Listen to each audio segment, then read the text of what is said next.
ঈশ্বর আমাদেরকে যখন থেকে সৃষ্টি করেছে, তাই না, তখন তিনি আমাদেরকে কি করছে, তত্ত্বাবধান করে আসছে। আজকে আমরা একটা বিষয় শুনবো। আমরা কোনোদিন শুনেছি পাথর থেকে জল বেরোতে পারে? কেউ কোনোদিন শুনিনি, তাই না? কিন্তু ঈশ্বরেরও ক্ষমতা আছে যে ওই পাষাণ হৃদয়, পাষাণময় যে ভূমি, যে পাথর, যে কি বলবো, পাথর মানে তো তার মধ্যে কিছুই থাকে না, তাই না? সেই পাথর থেকে ঈশ্বর জল বের করেছে। আমরা বিশ্বাস করি এরকম করতে পারে ঈশ্বর, তাই না? অনেকে এখন কনফিউশন আছে, ঠিক আছে? ওকে, যাদের কাছে আমাদের বাইবেল আছে আমরা খুলি যাত্রা পুস্তক 17 অধ্যায় 1 থেকে 7 পদ পর্যন্ত পড়বো আমরা। হালেলুয়া। এখানে যদি আমরা দেখি, এখানে ঈশ্বরের বাক্য, আমার একটু সহজ ভাষা, আর এখানে লেখা আছে পাথর থেকে জল। কি লেখা আছে? পাথর থেকে জল। এটা একটা খুবই আশ্চর্য কিছু বিষয় যে পাথর থেকে ঈশ্বর জল বার করেছিল। ঠিক আছে, পাথর থেকে ঈশ্বর জল বার করেছিল। আমার সহজ ভাষা, আমি অল্প অল্প করে পড়বো এবং আপনাদেরকে বোঝাবার চেষ্টা করবো, কারণ ঈশ্বর যেমন ভাবে পরিচালনা করবে আমি জানি পবিত্র আত্মার উপস্থিতি এখানে আছে। আমেন। পরে সদাপ্রভুর আদেশে ইসরায়েলের দলটা সেই মরু এলাকা থেকে যাত্রা করে এক জায়গা থেকে আরেক জায়গায় এগিয়ে যেতে যেতে শেষে রফিদিমে গিয়ে ছাউনি ফেলল, কিন্তু সেখানে খাবার জল ছিল না। রফিদিমে গিয়ে ছাউনি ফেলল। কেন এরা যাচ্ছিল আমরা জানি? জানি না। ইসরায়েল জাতি মিশরে 400 বছর ধরে দাসত্ব করছিল। কত বছর ধরে? 400 বছর ধরে। কেন দাসত্ব করছিল? ইসরায়েল জাতি তো ঈশ্বরের জাতি, তাই না? কেন দাসত্ব করছিল? কারণ ইসরায়েল জাতি যখনই তারা ঈশ্বরকে মানে জলাঞ্জলি দেয় বলি, বা ঈশ্বরকে যখন ঈশ্বর থেকে তারা যখন দূরে সরে আসে, তখন ঈশ্বর তাদেরকে কিছু না হলেও শাস্তি দেয়, যেন তারা আবার ফিরতে পারে ঈশ্বরের কাছে। তাই তারা মিশরে 400 বছর ধরে দাসত্ব করছিল, অকথ্য অত্যাচার তাদের উপরে করা হচ্ছিল। আর সেই সময় তারা ঈশ্বরের কাছে প্রার্থনা করছিল, প্রভু তুমি আমাদেরকে রক্ষা করো, কাউকে অন্তত একজনকে পাঠাও যেন আমাদেরকে এই সমস্যা থেকে উদ্ধার করতে পারে। আর মিশরে সেই সময় একটা, তারও আগে বেশ কিছুদিন আগে মানে কঠিন একটা আইন জারি হয়েছিল, ইসরায়েলের ছেলে হলেই মেরে দাও, ইসরায়েলের ছেলে জন্মালেই মেরে দাও, যেন তাদের সমাজে ছেলে থাকে। কারণ ছেলে যদি একসাথে অনেক হয়, শক্তিশালী হলে আবার তারা মিশরের বিরুদ্ধে যুদ্ধ করতে পারে। এই কারণে কি হয়েছিল, তারা এটাই আইন জারি করেছিল। কিন্তু তার মধ্যে দিয়েও ঈশ্বরের পরিকল্পনা, তার মধ্যে দিয়েও ঈশ্বর কি করেছে, যে শত্রু, সেই শত্রুর ঘরেই কি করেছে ঈশ্বর ইসরায়েল জাতিকে উদ্ধার করার লোককে কি করেছে, মানুষ করে দিয়েছে। এটাকে মসি, সেই রাজা ফেরাওর যে কন্যা ছিল, সেই কন্যার কাছেই মানুষ হয়েছিল। আর এই মসি যখন 40 বছর বয়স হয়ে গেছিল, মসিকে কি করেছিল, আদেশ দিয়েছিল তুমি যাও ইসরায়েল জাতিকে রক্ষা করো। তারপরে অনেক আঘাত এসছে, অনেক কিছু বিষয় এসছে, তারপরে ইসরায়েল জাতিকে সেখান থেকে উদ্ধার করে তারা লইছিল, পার করে নিয়ে গেছে। কিন্তু 40 দিনের পর তারা 40 বছর ধরে পার খেয়েছে, ঘুরেছে, একই জায়গায় ঘুরেছে। 40 দিনের পর তারা 40 বছর ধরে ঘুরেছে। আর এই সময় ঘোরার সময় তারা কি হয়েছে, প্রথমে যা কিছু তারা সেই মিশর থেকে নিয়ে এসেছিল, কিছুদিন খেলো, একদিন খেলো, দুদিন খেলো, 1 মাস খেলো, 10 মাস খেলো, কিন্তু তারপরে কি খাবে? তারা প্রথমে খাবার শেষ হয়ে গেছে, প্রভু মসিকে অভিযোগ করছে, আমাদের কি মায়ের জন্য নিয়ে এসেছো? আমরা মিশরে যাই পারে হোক, কষ্ট করে যাই করি, তুমি তো খাচ্ছিল। তা মসি আবার ঈশ্বরের কাছে প্রার্থনা করেছিল, তখন কি ছিল, আকাশ থেকে এইসব মান্না ফেলে দিয়েছিল। মান্না, ঠিক আছে? মান্না এমন একটা জিনিস, অনেকটা ঠিক আমরা ধনিয়া দেখেছি, ধনিয়া বীজ যেটা আমরা রান্না করি, ঠিক ওই রকম কিছু দেখতে। ওটা হচ্ছে মান্না, ঈশ্বরের মানে সর্বরাজ্য থেকে আসতো, কোন থেকে পড়তো মান্না, খুব সুন্দর সুস্বাদু খেতে। আমরা কিছুদিন মান্না খাই, প্রত্যেকদিন পড়বে। আজকে পড়েছি ঘুমিয়ে নিয়ে রেখে দেবো, আজকের জন্য হবে না, পোকা হয় না। ঈশ্বরের নির্দেশ ছিল যে প্রত্যেক দিনের খাবার তোমরা প্রত্যেকদিন জোগাড় করবে, ঘুরিয়ে পরের দিনের জন্য রাখবে। এইরকম ভাবে তারপরে মান্না খাওয়ার পর, মান্না করে আমরা মাংস পাইনি, মাংস দাও, মাংস দাও, কোথায় মাংস খাবো, অনেক অভিযোগ করেছে। এইসব ভালোই পাখি মাংস একদম তন্দুরি রোস্ট করে পাঠিয়েছে। পুরো একদম রেডি হয়ে উপর থেকে আসতো, সেটাও কেন যাচ্ছে যাচ্ছে আমাদের কাছে জল নেই, জল নেই, জল নেই। অনেক কষ্ট করে কি একটা জল পেয়েছে, সেই জল হুমড়ে পড়ে খাচ্ছে, কিন্তু দিয়ে দেখা গেল দিত এত তেল জল যেটা খাওয়া যায়। ঈশ্বর সেখানেও অলৌকিক কার্য করবেন। কি বললেন? মশিকে বললেন গাছের ডাল কেটে জলে ফেলে দাও, জল মিষ্টি হয়ে গেছে। এত কষ্ট করে পুরো সেই মিশর থেকে আর মানে এই রফিদিন পর্যন্ত অনেক অনেক ভাবে ঈশ্বর পুরোপুরি ঈশ্বর তাদেরকে কি করেছে? রক্ষা করেছে, পুরোপুরি রক্ষা করেছে, সমস্ত কিছুতে রক্ষা করেছে। এটা দাও, ওটা দাও, সেটা দাও, সেটা দাও, সেটা দাও, সেটা দাও, সেটা দাও, অনেক কিছুতে রক্ষা করেছে। কিন্তু এখানে আরো একটা সমস্যা, সেটা কি? হঠাৎ হাহাকার পড়ে গেছে, জল নেই, জল নেই। কেউ বলছে আমাদেরকে কি মারার জন্য নিয়ে এসেছো? আমরা এখানে জলের অভাবে কষ্ট পাচ্ছি, মরে যাবো। মানে এই না এই মশিকে পাথর ছুঁড়ে মেরে দেয়। কিন্তু খ্রিস্টদের আমার প্রিয়জন, ইসরায়েল জাতি একটা বিষয় চিন্তা করেনি যে এই ঈশ্বর তিনি আমাদেরকে ওই অকথ্য অত্যাচারের হাত থেকে বাঁচিয়ে তিনি আমাদেরকে নিয়ে এসেছে। শুধু নিয়ে নয়, সমস্ত বিষয়ে তিনি আমাদের সঙ্গে সঙ্গে আছেন। আজকে এই যে জল পিপাসা তাদের পেয়েছে এবং এই পাথর থেকে যে জল, এটা আমাদের কাছে একটা বড় শিক্ষার বিষয়, বড় আমাদের শিক্ষার বিষয়। কারণ ইসরায়েল জাতির হৃদয়টা একটা বারের জন্য বলেনি, যতবার তাদেরকে রক্ষা করেছে সেইটুকুনি, তারপর আবার তারা ভুলে গেছে, গিয়ে সেই হৃদয়টা পুরো পাথরের মতো করে রেখেছে, কষ্ট করে, মানে কঠিন একটা পাথরের মতো করে রেখেছে।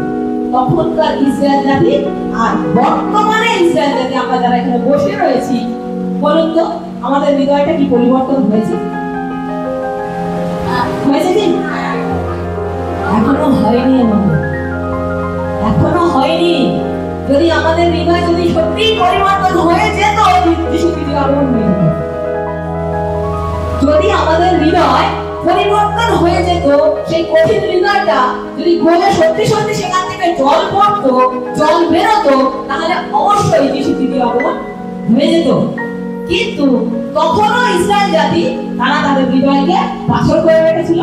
বর্তমানে যে আমরা নিউ ইসরায়েল, আমরা আমাদের হৃদয়টাকে পাথর করে রেখেছি। আমরা অক্ষরিকের জন্য তার উপকারটাকে নিই, তারপরে আবার ভুলে যাই। এই জন্য বাইবেলে প্রচুর প্রচুর প্রচুর বার লেখা আছে। আমি ওটাকে এখনো পর্যন্ত গুনতি করছি, কোনো একদিন আমি তো আপনাদের বলবো কতবার লেখা আছে। ইসরায়েল জাতিকে বলা হয় এক ভুলে যাবে। কি বলা হয়? এক ভুলে যাবে। এরা ঈশ্বরের আশীর্বাদটাকে নেবে, উপকারটাকে নেবে, কিছুদিনের জন্য তারপর আবার ভুলে যাবে। মানে মাথা আমি নাড়া এইরকম বাঁধিয়ে দেবো না, সোজা করবো। এটাই হলো ইসরায়েল জাতির ক্যারেক্টার। আর বর্তমানে যদি দেখি আমাদেরও, আমরা মন্ডলীতে, শুধু এখানকার মন্ডলী নয়, আমরা বিভিন্ন জায়গায় অনেক মন্ডলীতে দেখেছি, আমি মন্ডলীতে আসি শুধু শুধু শুধু সুস্থতা হওয়ার জন্য, শুধু আমরা ঈশ্বরের ফায়দাটাকে নেওয়ার জন্য, ঈশ্বরের নামে, ঈশ্বরের যে আশীর্বাদ সেটাকে নেওয়ার জন্য আসি। আমাদের নেওয়া হয়ে গেল, চলো টাটা, বাই বাই, আর নেই ঈশ্বরের সঙ্গে আর আমার সম্পর্ক নেই। তাহলে আমরা কি সেই পুরাতন ইসরায়েল জাতির মতন হলাম না?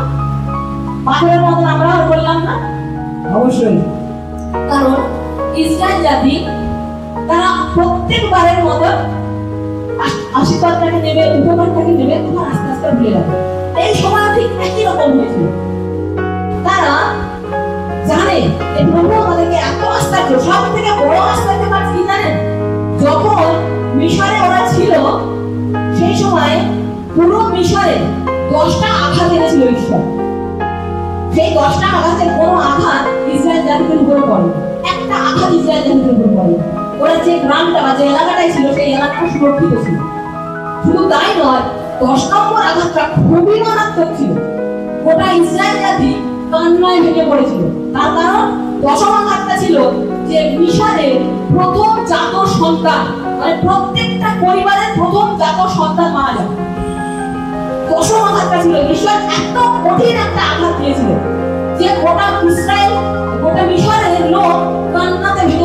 এমনকি রাজা ফেরাও পর্যন্ত, কারণ রাজা ফেরাওয়ের একমাত্র সন্তান ছিল, সেও সেই রাজা মারা গিয়েছিল। এত একটা দুর্বিষহ সময়ে ইসরায়েল জাতিকে ঈশ্বর রক্ষা করেছে। পুরো মিশরের সন্তানরা মারা যাচ্ছে, কিন্তু ইসরায়েল জাতি একটা কারো কোনো মানে গায়েতে স্পর্শ হয়নি।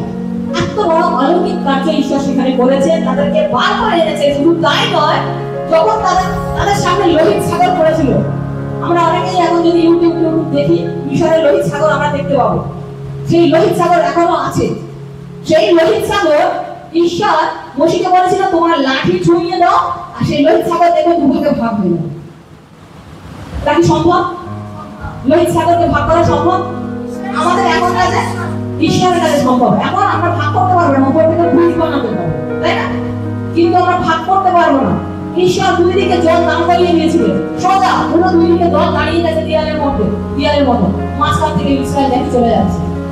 যখন তারা পার হয়ে ওপারে চলে গেছে, আবার বসে লাঠি ঠেকিয়ে দিয়েছে। মিশরের সৈন্যরা নেমে গেছে, জল দুভাগ ছিল, একসঙ্গে হয়ে গেছে, সব সৈন্যরা মারা গেছে। ঈশ্বর এত বড় আশ্চর্যকারী ঈশ্বর পরমেশ্বর। আজকে আমাদের জীবনেও বড় বড় সমস্যা আছে না? অনেক অসুস্থ, আমরা এখানে অসুস্থতার মধ্যে বসে আছি। অসুস্থ কেন এত অসুস্থ? কেন? আজকে আমরাও প্রভুর পথে নেই, প্রভুকে বিশ্বাস করি না। প্রভু অনেক আমাদের জীবনটা যাচ্ছে এত সমস্যার মধ্যে পড়ে গেছে। আমরা যদি প্রভুকে বিশ্বাস করি না, তাহলে এই সমস্যা চুটকিতে, চোখের পলকে, ঈশ্বর বলছে চোখের পলকে উনি সুস্থতা দান করবেন। যখন প্রভু যিশু আশ্চর্য কার্য করতেন পৃথিবীতে, যখন তিনি ছিলেন, তিনি যখন খোঁড়াকে উঠে দাঁড়াতে সাহায্য করেছিলেন, কি 1.5 ঘন্টা সময় লেগেছে, তিনি বলেছেন তোর কাজ হয়েছে, তুমি উঠে দাঁড়াও, তোমার খাট তুলে নিয়ে সে লক্ষ্য দিয়ে মানে লাফিয়ে উঠে দাঁড়িয়েছে। চোখের পলকে কাজ হয়েছে।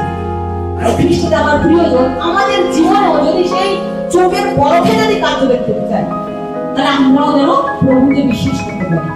কারণ ঈশ্বর শুধু আমাকে, দাদাকে বা আরো যারা লিডার আছে তাদেরকে আশীর্বাদ করেনি, তাদেরকে অধিকার দেয়নি, আপনাদের অধিকার দিয়েছে। আপনারাও যদি বিশ্বাস করে প্রার্থনা করে, প্রভু আপনার প্রার্থনা শুনবেন। হালেলুয়া! তিনি শুনবেন, আর তিনি প্রার্থনার উত্তর দেওয়ার পরমেশ্বর। তিনি বলছেন তোমরা ডাকো, তোমরা চাও। কিসাইয়াতে বলছে তোমরা চাও, তোমাদেরকে তোমরা যদি মন থেকে, কিসাইয়াতে বলছে তোমরা মন থেকে চাইছো না। হ্যাঁ, তোমরা যদি মন থেকে মানে সত্য হৃদয় থেকে তুমি যদি চাও, আমার হাত খাটো নয় যে আমি জবাব দিতে পারি, আমার কান এত খাটো নয় যে আমি তোমাদের প্রার্থনাকে শুনতে পারি না। আমার হাত বড় আছে, আমার কান সতর্কভাবে সজাগ আছে। হ্যাঁ, আমি দেওয়ার জন্য, আমার চোখও আছে, দেখতে পাচ্ছি, আমি দেওয়ার জন্য প্রস্তুত আছি। কিন্তু তোমাকে কি করতে হবে? সত্য হৃদয় নিয়ে ডাকতে হবে প্রভুকে এবং চাইতে হবে, প্রভু আজকে এই মুহূর্তে এই সময়ে আমি তোমার কাছে উপস্থিত হলাম। আজ থেকে তুমি আমার ঈশ্বর। কি? তুমি আমার ঈশ্বর, তুমি আমার মালিক। কি? তুমি আমার মালিক। যতক্ষণ না আমি প্রভুকে বলবো যে প্রভু তুমি আমার মালিক, ততক্ষণ তিনি আমার জীবনে কার্য করবেন না। কারণ যতক্ষণ আমি বলবো যে প্রভু তুমি আমার মালিক, মালিকটা কি করে? মালিক কি করে?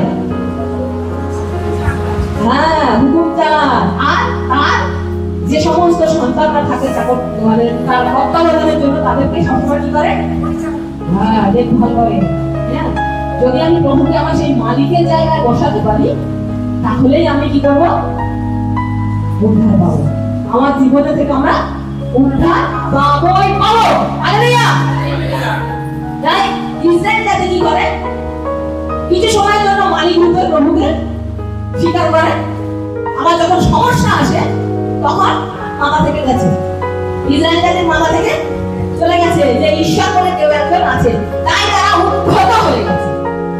অনেক মানুষ, কারণ প্রায় 7 লক্ষ কি তারও বেশি ছিল মানুষ, তারা সবাই মিলে এক সুরেই তারা বলছে আমাদেরকে কি মিশর থেকে নিয়ে এসেছে ও মেরে দেওয়ার জন্য? আমরা জল পাচ্ছি না, জল না খেতে দিয়ে আপনি আমাদেরকে মেরে দেবেন? তারা উদ্ধত হয়ে গেছে মোশিকে মারার জন্য। সেই সময় মোশে কি করছে দেখি? সেই সময় যা বলে দেখি, এই কথা শুনে মসি সদাপ্রভুর কাছে কান্নাকাটি করে বললেন। কি বললেন? কান্নাকাটি করলেন। তাহলে আমরা যদি প্রভুর কাছে চাই কি, প্রভু আমাকে এটা দিতে হবে, তুমি বলেছো তুমি দেবে, দিতে হবে, হবে? প্রভু কি আমাদের চাকর নয়। প্রভুর কাছে অনুনয় করে ভিক্ষা চাও, নিজের হৃদয়কে ভাঙো, নিজের হৃদয়টাকে পুরো চুরমার করো। প্রভুর কাছে, প্রভু তুমি আমার ঈশ্বর, আমার মালিক, প্রভু তুমি আমার এই সমস্যাটাকে সমাধান করো। প্রভু তুমি তো দিতে পারো, তুমি তোমার সন্তানকে কি দেবে?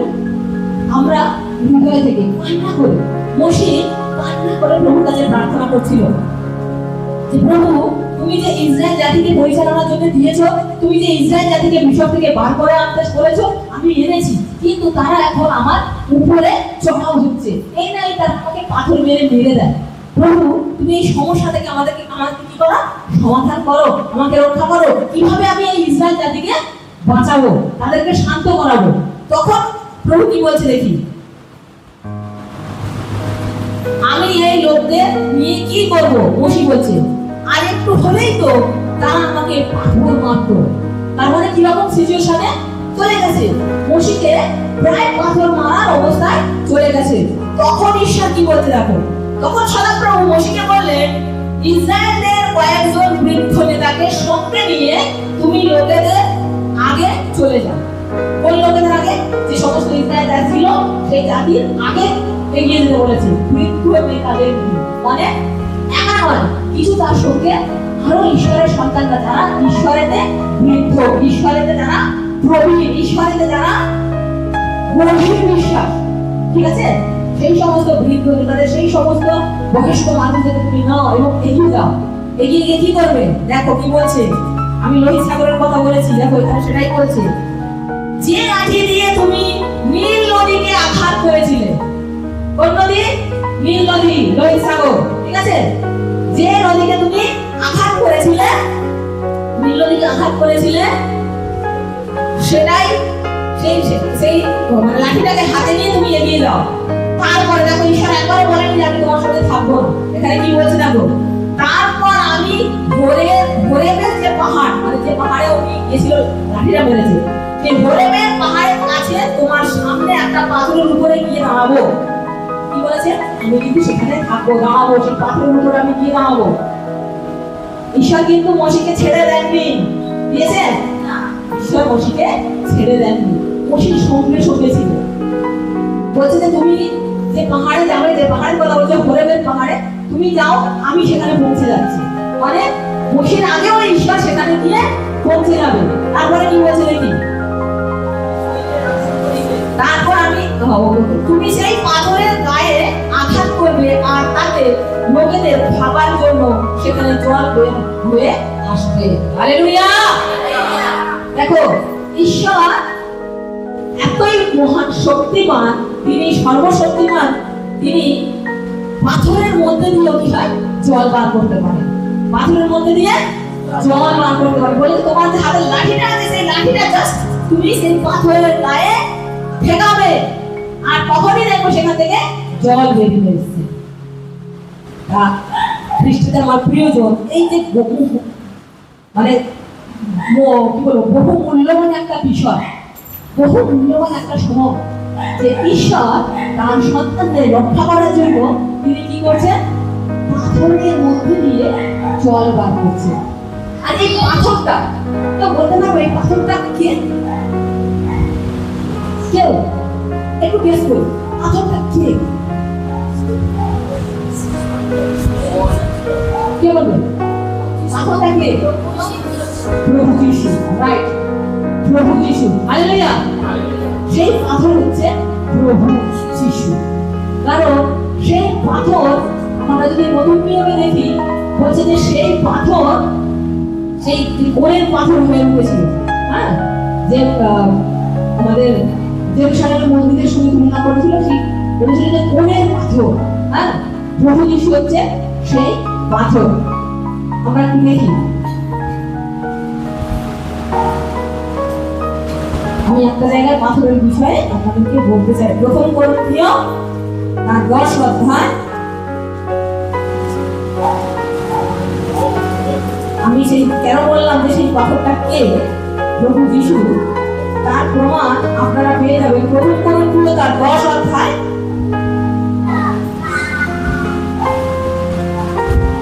ওই 4 পদের 4 পদ। সকলে একই আত্মিক পেয় পান করিয়াছিলেন, কারণ তাহারা এমন এক আত্মিক শৈল হইতে পান করিতেন, যাহা তাহাদের সঙ্গে সঙ্গে যাইতেছিল, আর সেই শৈল খ্রিস্ট। Amen, hallelujah. আমার বাইবেলে বলছে ঈশ্বরের দেওয়া যে পাথর তাদের সঙ্গে সঙ্গে যাচ্ছিল, তা থেকেই তারা খাবার জল পেতেন, আর খ্রিস্ট ছিলেন সেই পাথর। হালেলুয়া। তাহলে সেই পাথর কে ছিলেন? যিশু খ্রিস্ট ছিলেন। কারণ আমরা যদি দেখি সেই প্রভু যিশু খ্রিস্ট তিনি আমাদের পাপের জন্য ক্রুশে মৃত্যুবরণ করলেন, আমাদের পাপের জন্য তার পবিত্র রক্তকে ধরালেন, তার সেই সর্বসিংহাসন ছেড়ে তিনি কি করলেন? এই পৃথিবীতে আসলেন যেন আমরা পাপ থেকে উদ্ধার পাই। কারণ ঈশ্বরের বাক্য বলছে যে শাস্ত্র অনুসারে খ্রিস্ট আমাদের পাপের জন্য মরিলেন, কবর প্রাপ্ত হইলেন, আবার 3 দিনে 3 দিনে জীবিত হয়ে উঠলেন। আর সেই প্রভু যীশু খ্রিস্ট তিনি কোথায় আছেন? স্বর্গরাজ্যে আছেন। আর এই প্রভু যীশু তিনি হচ্ছেন আমাদের উদ্ধারকর্তা। তিনি কে? আমাদের উদ্ধারকর্তা। এখানে ইসরায়েল জাতিকে সেই পিপাসিতর হাত থেকে বা পিপাসার হাত থেকে রক্ষা করেছিল। এখানে যদি দেখি সেই পাথর ইসরায়েল জাতিকে পিপাসিত বা পিপাসার হাত থেকে রক্ষা করেছিল। আর বর্তমানে যদি দেখি, বর্তমানে আমরা যে নিউ ইসরায়েল, আমাদেরকে সেই পাথর তার পবিত্র রক্ত দ্বারা উদ্ধার করছে। হালেলুয়া। তার পবিত্র রক্ত দ্বারা আমাদেরকে রক্ষা করে যাচ্ছে। তার সেই পাথরের গায়ে বা মুখে লাঠি মেরেছিল, সেখান থেকে জল বেরিয়ে যাচ্ছিল। আর প্রভু যিশুর মুখে যখন বর্ষা মেরেছিল, সেখান থেকে কি বেরিয়েছে? রক্ত এবং জল বেরিয়েছে। হালেলুয়া। তিনি আমাদের জন্য তার হাত, তার শরীর থেকে বিন্দু বিন্দু বিন্দু বিন্দু বহু রক্ত, প্রচুর রক্ত, তিনি পবিত্র রক্তকে এই পৃথিবীতে আমাদের মানুষদের জন্য ঝরিয়েছিল যেন আমরা কি পাই? উদ্ধার পাই। সেখানেও সেই হলদের পাহাড়ের উপরে যেখানে থেকে জল বেরিয়েছিল, সেখানেও ঈশ্বর উপস্থিত ছিলেন। প্রভু যিশু যখন ক্রুশের উপরে মৃত্যুবরণ করলেন, হয়তো কিছু সময় জন্য প্রভু যিশু এবং ঈশ্বরের একটু ডিসকানেক্ট হয়ে গেছিল, কিন্তু পরে আবার তিনি কি করেছিলেন? তার সন্তানকে ঠিকই তিনি রক্ষা করেছিলেন, বা সন্তানের সঙ্গে সঙ্গে ছিলেন। তিনি আমাদেরও সঙ্গে সঙ্গে আছেন। প্রভু যিশু বা সদাপ্রভু তিনি আমাদেরও সঙ্গে সঙ্গে আছেন। কারণ ঈশ্বরের বাক্য বলছে, যে কেহ তাহাকে বিশ্বাস করে হৃদয়ে গ্রহণ করে, তিনি তাদেরকে সন্তান হওয়ার অধিকার দেন। আমরা কি প্রভুকে আমাদের হৃদয়ে রাজা রূপে, মালিক রূপে গ্রহণ করতে পেরেছি? যদি আমরা আমাদের হৃদয়ে প্রভু যিশুকে বা ঈশ্বরকে রাজা রূপে বা মালিক রূপে গ্রহণ করি, অবশ্যই আমরা তার সন্তান হওয়ার অধিকার পাবই পাবো। আর আরেকটি বিষয় আমি বলতে চাই, তারপরে দেখে নিই 7 পদে কি বলছে? লোকেরা এই রফিদিমে ঝগড়া করেছিল এবং বলেছিল, সদাপ্রভু কি আমাদের সঙ্গে আছেন না নেই? এই কথাগুলো দিয়ে সদাপ্রভুকে তারা পরীক্ষা করে দেখেছিল। সেই জন্য মোশে এই জায়গাটা 2টো নাম রেখেছিল।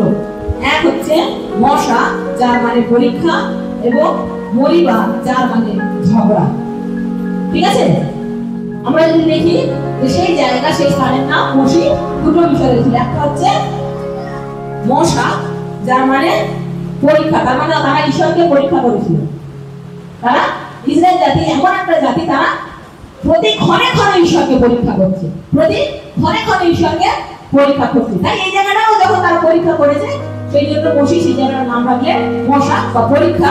আর সেখান থেকে যখন জল বেরিয়ে এলো, সেই জন্য তার নাম রাখলো মরিবা, যার মানে ঝগড়া। তারা ঝগড়া করেছিল মোশির সঙ্গে, ঈশ্বরের সঙ্গে ঝগড়া করেছিল। তাই না? আমরা কি ঝগড়া করবো? না, আমরা ঝগড়া করবো না, বরং আমরা ঈশ্বরের কাছে আপত্তি বিনতি করবো, পারলে প্রভুকে চাপতে দেবো। কে চাপতে হয়েছিল জানো? ঈশ্বরের পুরো এই জাদুটা ভেঙে দিয়েছিল। মানে যে ঈশ্বরের দূত এসেছিল দেখা করতে, একেবারে পুরো কাপড় ধরেছে, আমাকে আশীর্বাদ করতে হবে, নাহলে ছাড়বো না। কে বলো? ইয়েস, যাকব। যাকব ধরেছিল, যার জন্য এই যে এই জায়গাটায় ধরেছিল, বলছে আমাকে ছেড়ে দাও, সকাল হয়ে যাচ্ছে, ছেড়ে দাও, সকাল হয়ে যাচ্ছে, বলছে না আমাকে আশীর্বাদ না করলে ছাড়বো না। তা ভেঙে দিয়েছিল, ও বলছে যতই ভেঙে দাও, আমাকে না আশীর্বাদ করলে আমি ছাড়বো না। সেইভাবে তোমরা চাইবে প্রভুর কাছে, অবশ্যই প্রভু দেবে, কিন্তু ঝগড়া করবো না বা প্রভুকে ব্লেম করবো না, ঠিক আছে? প্রভুকে আমরা দোষারোপ করবো না। আমরা যাকবের মতো, যাকবকে ওইভাবে যাকব ধরেছিল বলে যাকবের নাম হয়েছিল নিউ ইসরায়েল। নিউ ইসরায়েল যাকবের নাম, পরবর্তীতে ঈশ্বর দিয়েছিলেন নিউ ইসরায়েল, যেটা আমরা বসে আছি, যাকবের বংশধর। হালেলুয়া। প্রত্যেকে আমরা যাকবের বংশধর মনে করি তো? আমরা প্রত্যেকে যাকবের বংশধর, আমরা বসে আছি, আমরা হচ্ছি নিউ ইসরায়েল। আর আমরা আরেকটি বিষয় আমি এখান থেকে বলতে চাইবো, যেহেতু এখানে পাথর বিষয় বলছে, আমি আগেই বলে দিয়েছি যে পাথর আমাদের হৃদয়টাকে আমরা কি করি? পাথর করে রাখি, তাই না? পাথর করে রেখেছি বলেই আমরা কি হয় অনেক সময় ঈশ্বরের বা প্রভু যিশুর আশ্চর্য কার্যটাকে দেখতে পাই। আমরা যদি হৃদয়টাকে অবশ্যই খুলি, তাহলে তিনি কি করবেন? আমাদের হৃদয়ে প্রবেশ করবেন, আমাদের সঙ্গে খাওয়া দাওয়া করবেন, আমাদের প্রার্থনা শুনবেন, আমাদেরকে অনেক আশীর্বাদ করবেন, তাই না? কিন্তু আমাদের হৃদয়টাকে খুলতে হবে। আমরা একটু বার করি প্রকাশিত বাক্য তার 3 অধ্যায়,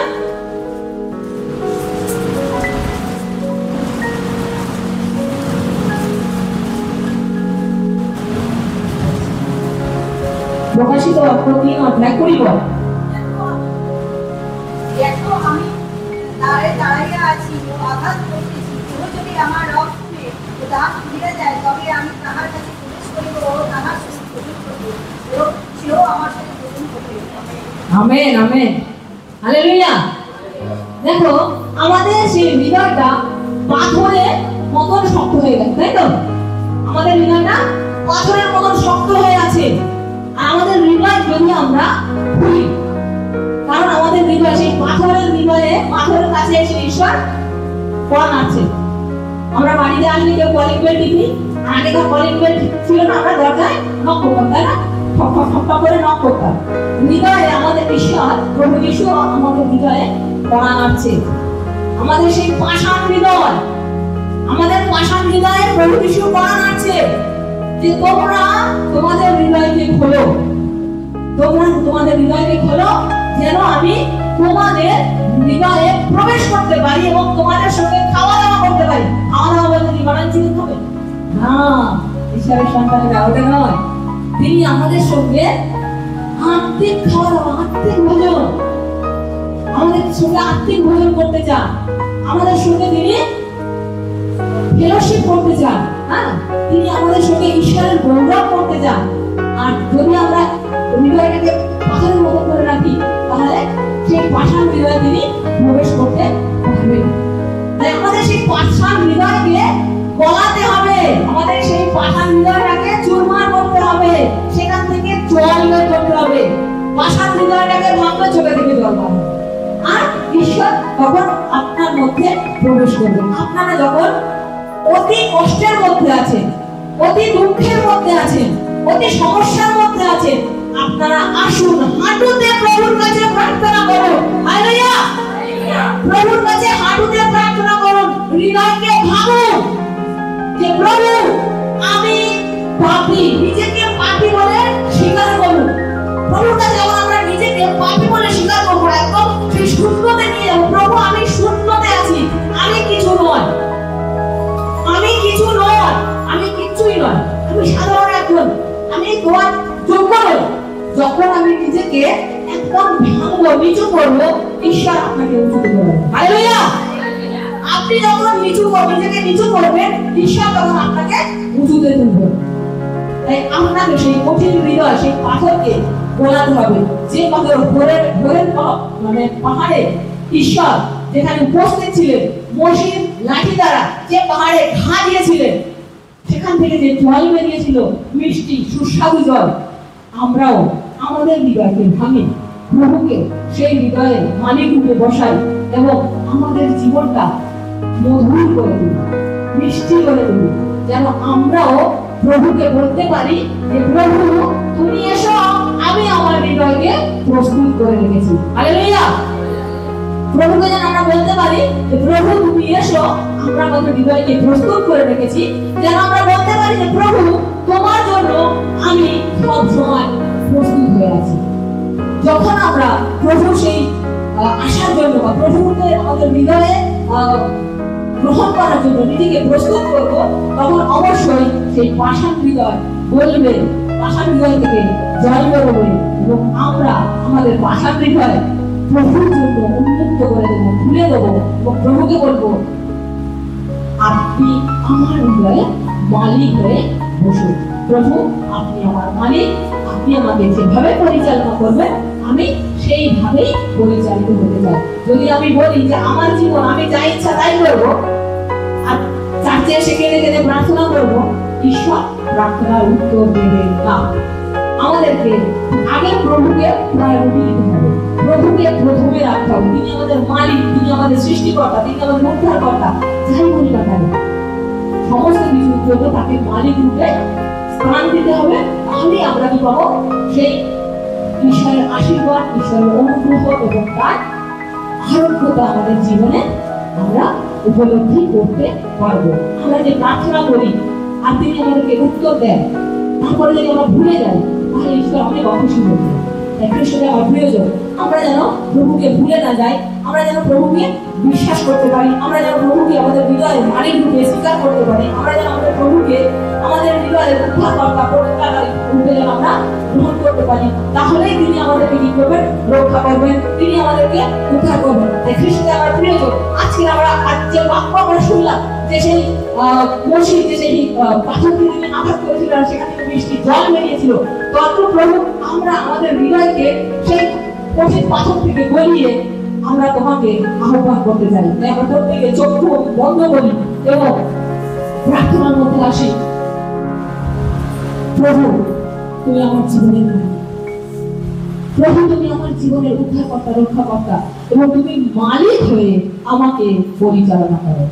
পবিত্র পবিত্র বাহিনীগণের সারা প্রভু পিতা পরমেশ্বর তোমার ধন্যবাদ, তোমার গৌরব, তোমার প্রশংসা করি প্রভু গো। আজকের এই মুহূর্তে এই যে স্থানে প্রভু গো, তোমার সন্তান সন্তানরা উপস্থিত হয়েছে, তোমার সন্তান সন্তানরা প্রভু একত্রিত হয়েছে তোমার মেজের সম্মুখে। তুমি তাদেরকে স্পর্শ করো প্রভু গো, বিশেষ করে তাদের সেই কঠিন হৃদয়কে তুমি গোলাতে সাহায্য করো প্রভু গো। কারণ প্রভু গো তুমি হচ্ছে তাদের মালিক, আর প্রভু গো সেই যে মালিক রূপে তারা যেন তোমাকে স্বীকার করতে পারে এবং প্রভু গো তারা তাদের হৃদয়কে ভেঙে চুরমার করতে পারে। প্রভু তুমি হচ্ছে আমার মালিক, আর এই মুহূর্তে প্রভু আমি আমার হৃদয়কে উন্মুক্ত করছি, তুমি আমার হৃদয়ে বসো এবং আমরা যেন একসঙ্গে প্রভু ঈশ্বরের গৌরব করতে পারি, ঈশ্বরের প্রশংসা করতে পারি। প্রভু প্রভু তুমি এসো এই মুহূর্তে এসো, তুমি আমাদের প্রত্যেকের সঙ্গে সাথে থাকো এবং আজকে আমরা যা কিছু প্রভু প্রার্থনার বিষয়ে, আমার শরীরের যা কিছু সমস্যা, আমার ফ্যামিলির যা কিছু সমস্যা, আমার মেয়ের যা কিছু সমস্যা, আমার মায়ের যা কিছু সমস্যা, সমস্ত কিছুকে যেন আমরা প্রভু তোমার কাছে রাখতে পারি। প্রভু আমরা জানি প্রভু তুমি বলছো যে তোমার সমস্ত সমস্যার ভার আমার উপরে ফেলে দাও, তোমার সমস্ত চিন্তার ভার আমার উপরে দাও, আমি তোমাদের উপরে চিন্তা করবো, সমস্যা সমাধান করবো। এখন আমরা তোমাকে বিশ্বাস করতে পারি। সব থেকে মহামূল্যবান বিষয় আমরা যেন বিশ্বাস করতে পারি যে হ্যাঁ প্রভু তুমি পারো, আর তুমি হচ্ছে একমাত্র উদ্ধারকর্তা। তুমি আমার পাপের জন্য মৃত্যুবরণ করেছিলেন, কবরস্থ হয়েছিলেন, আমার 3 দিনে তুমি জীবিত হয়ে উঠেছো। তুমি আমাদেরকে প্রতিজ্ঞা করেছো আমাদের ফিরে আসবে। তাই প্রভু যেন আমরা তোমার সেই আশার অপেক্ষায় থাকতে পারি এবং আমাদের নিজেদের হৃদয়কে উন্মুক্ত করে খুলে দিতে পারবো। প্রভু তুমি আমার হৃদয়ের ঈশ্বর, তুমি আমার মালিক হও, তুমি আমাকে পরিচালিত করো। আজ থেকে আমি নয়, তুমি হচ্ছে আমার জীবনের মালিক। প্রভু তুমি প্রার্থনা শুনেছো, বিশ্বাস করি প্রার্থনা যিশু তোমার নামে চাই। আমেন।